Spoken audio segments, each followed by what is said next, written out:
என்ன பிச்சை? மாமியார் வீட்டு காசை வாங்குறது பிச்சையா?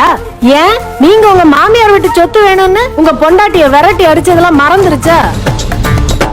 பிச்சைன்னு பார்த்தா நீங்க இத்தனை வருஷம் போட்டுக்கு இருக்கீங்களே, அதுதான் பிச்சை. இது எங்க அம்மா வீட்டு காசு. அவங்களா விருப்பப்பட்டு வந்து குடுக்கறாங்க. உங்களைய மாதிரி அடிச்சு புடுங்கல. உங்களைய மாதிரி ஒட்டிக்கிட்டா உருகுறதும், வேண்டான்னு கொஞ்சம் முறைச்சுக்கிட்டா அதைய புடுங்கிக்கிறதும் நடக்காது. அது ஏன்ட்டே தான் இருக்கும். அந்த மாதிரி புத்தி எங்க அம்மாவுக்கு இல்ல. அவங்க மாப்பிள்ளைக்கு அவங்க குடுக்கறாங்க.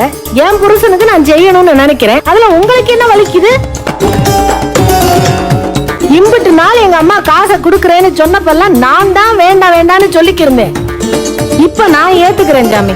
வேற பேச்செல்லாம் உங்களுக்கு தேவையில்லை. உங்க காசுல ஒரு 10 பைசா எடுத்தா உங்க கால்ல இருக்கிறத கலத்தி என்ன அடி. ஏன் அப்பத்தா சொத்து எங்க பிள்ளைங்க பேர்ல தானே இருக்கு. அதுக்கெல்லாம் நாங்க தானே கேர் டேக்கர். அவ்வளவு ஏன் தர்சன் மேஜர் தானே, அவன் பேர்ல இருக்கிற சொத்தை எடுத்து செலவு பண்ண அவனுக்கு உரிமை இருக்கு. ஆனா இங்க இருக்கிற யாரும் அந்த மாதிரி வேலையை பார்க்க மாட்டோம். பரவாயில்ல, அதே நாங்க பாத்துக்கிறோம். யார் உடம்புல என்ன ரத்தம் ஓடுதுன்னு பிறகு பாத்துக்கலாம்.